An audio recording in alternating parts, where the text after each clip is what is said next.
And it seemed to be a constant theme in your career to where you were able to take the reins and control where you were going to go musically, right, in the music industry.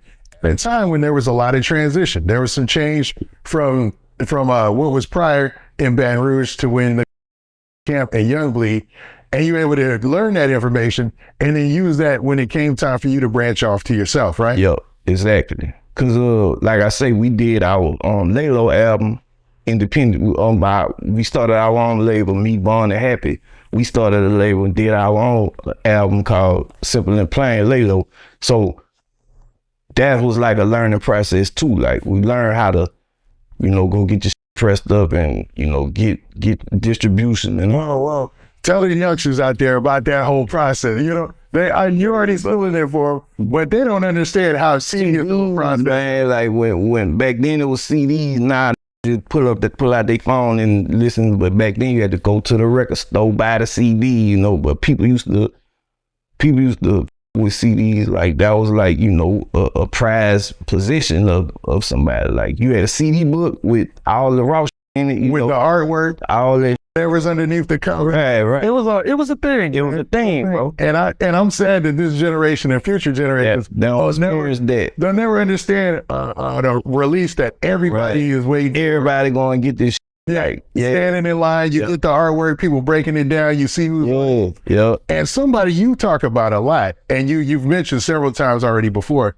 is Happy Perez.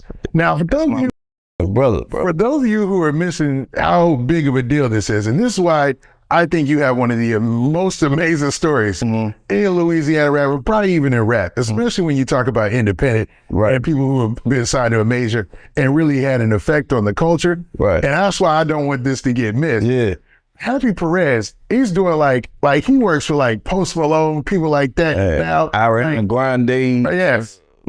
Biggest in the world now. Where did that relationship start? With me and Happy? Yeah. Well, me and Vaughn met Happy in high school, basically. He came to our school, he from Texas, so something happened with his parents, and his pops had got like a job or something in Baton Rouge at that time, and he ended up coming to our school. So when we, it was funny because, like, we ain't really had too many Mexicans around, in Louisiana at that time.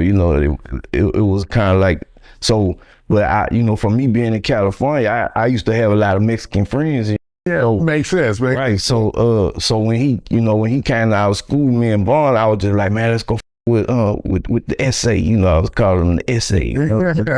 I think Cat's still saying, it's all love. Right. And so we just went up to him, introduced ourselves, at lunch one day, and me and Vaughn, all we did was rap, like I say, but we beat on tables, lunchtime rapping, woo. So some type of way we eventually just started rapping, and he was like, man, y'all with the rap shit, man. Like, I got a little keyboard at home, I be making beats, and so we was like, no, straight up, so we ended up going to his house after school one day, and he had a little bit of keyboard about this big, bro, no lie.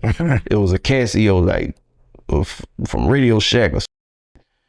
And he was making beats on that, like, and the beats he was making on that, we was like, how the f he made that on that, you know what I'm saying? Because we didn't even know how beats was made back then. We just, you know what I'm saying? That's true. It was in no studio or no type of shit like that. So we was just rapping on other people's instrumental, So yeah, that's how that connection happened. But like ever since then, it been, and now, like, Hap is like my brother.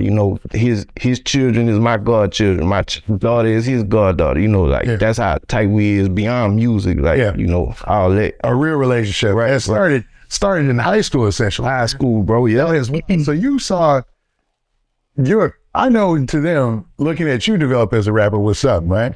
Like, amazing to see. Right. And when you're looking at Happy Perez developing as a producer to what he is today, too, that's got to be something, man. Man, he deserved it, bro, because he through the genius, bro, straight up. With music, it ain't nothing he can't do. And that's how he been, a long time ago. Like, you could put that dude in the studio with any body from, I mean, just look at the range of his catalog right now. Like, how many people you know could do a record with? You done the gutters of Baton Rouge underground music, and you done, you know, with Ariana, Grande, or whoever, like Malone, everybody, man. Big pop records. Like, that's a wide range, bro. Yeah, it is. You could put him in the studio with Frank Sinatra. He gonna give Frank Sinatra some shit. You know what I'm saying? Anybody, it don't matter. Cause that's just how fucking, you know, much of a genius he is with his music, bro. Like, he could do anything.